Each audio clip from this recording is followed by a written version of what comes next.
দেব না, বক্তব্য দিবে জয়নাল ভাই এবং আরো আমাদের অনেক নেতারা আছে। আপনাদের কাছে অনুরোধ রইল, আপনারা ওনাদের বক্তব্য শুনে ফেনি যাবেন। আমরা একটা কাজে ফেনি চলে যাবো, এই জন্য চলে যাচ্ছি। প্রিয় ভাইয়েরা, একটা কথা বলবো, ঢাকা বিশ্ববিদ্যালয়কে বলা হয় প্রাচ্যের অক্সফোর্ড। স্বাধীনতার সংগ্রাম থেকে এই পর্যন্ত যত বড় বড় নেতা বিএনপির, আওয়ামী লীগের, জাতীয় পার্টির নেতৃত্ব দিয়েছেন, এই নেতাগুলো এই বিশ্ববিদ্যালয় থেকে সৃষ্টি হয়েছে। পরবর্তীতে ওনারা দেশের প্রধানমন্ত্রী হয়েছেন, প্রধানমন্ত্রী হয়েছেন, মহাসচিব হয়েছেন। যাক, আমি বিস্তারিত বলবো না, শুধু একটা কথা বলবো। গতকালের ঢাকা বিশ্ববিদ্যালয়ের ঘটনাটা আমাদের পরাজয় না, আমাদের শিক্ষা নেওয়া উচিত। এটাকে আমি পরাজয় বলবো না, এটাকে শিক্ষা নেওয়া উচিত। এখান থেকে 1991 সালের 27শে ফেব্রুয়ারি জাতীয় সংসদ নির্বাচনে আপনারা জানেন বিএনপির প্রার্থীর কাছে শেখ হাসিনা হেরেছে, ডক্টর কামাল হোসেন হেরেছে, জিল্লুর রহমান হেরেছে, তোফায়েল আহমদ হেরেছে, আমির হোসেন আমু হেরেছে। এভাবে একজনও বাদ নেই, কোনো প্রেসিডিয়াম সদস্য বিএনপির অল্প বয়সী নেতাদের কাছে হেরেছে। এই দলটা হলো মানুষের প্রাণের দল, মনের দল, জিয়াউর রহমানের দল।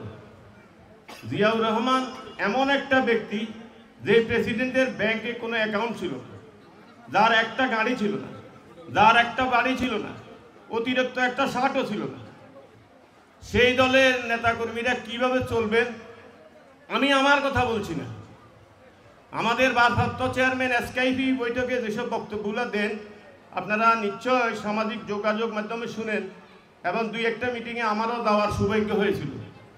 করজোট করে নেতা কর্মীদের কাছে মাপ চেয়েছেন যে মানুষের কাছে যান, মানুষের অন্তর জয় করুন। কেউ মনে করবেন না যে বিএনপি ক্ষমতা এসে এসেছে।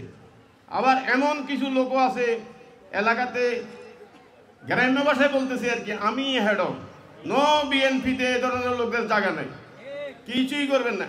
রাস্তা দিয়ে একটা রিক্সাওয়ালা যাইতেছে, আপনি রিক্সাওয়ালারে বললেন, কাকা আসসালামু আলাইকুম, আপনার কি কোনো ইজ্জত হবে? আপনার ইজ্জত বাড়বে? আপনি চাঁদাবাজি করেন, লুটতরাজ করবেন, নির্বাচনের সময় যাই করবেন, কাকা আমারে ভোটকা দিয়ে, হাতে ডরে ভয় করবো যে আর কাকি আর বর্গ দিব, আসলে ইজ্জত দিত কইব কিনা বলেন? অতএব মানুষের কাছে যান। আজকে সদস্য সংগ্রহ করলেন, বিএনপির সদস্য হলেন, এলাকায় গিয়ে মানুষকে অশান্তি দিবেন, এটা বিএনপির রাজনীতি নয়। বিএনপি এদেশের মানুষের প্রাণের দল, জাতীয়তাবাদী ছাত্র দল এদেশে খালেদা জিয়াকে প্রধানমন্ত্রী বানিয়েছে।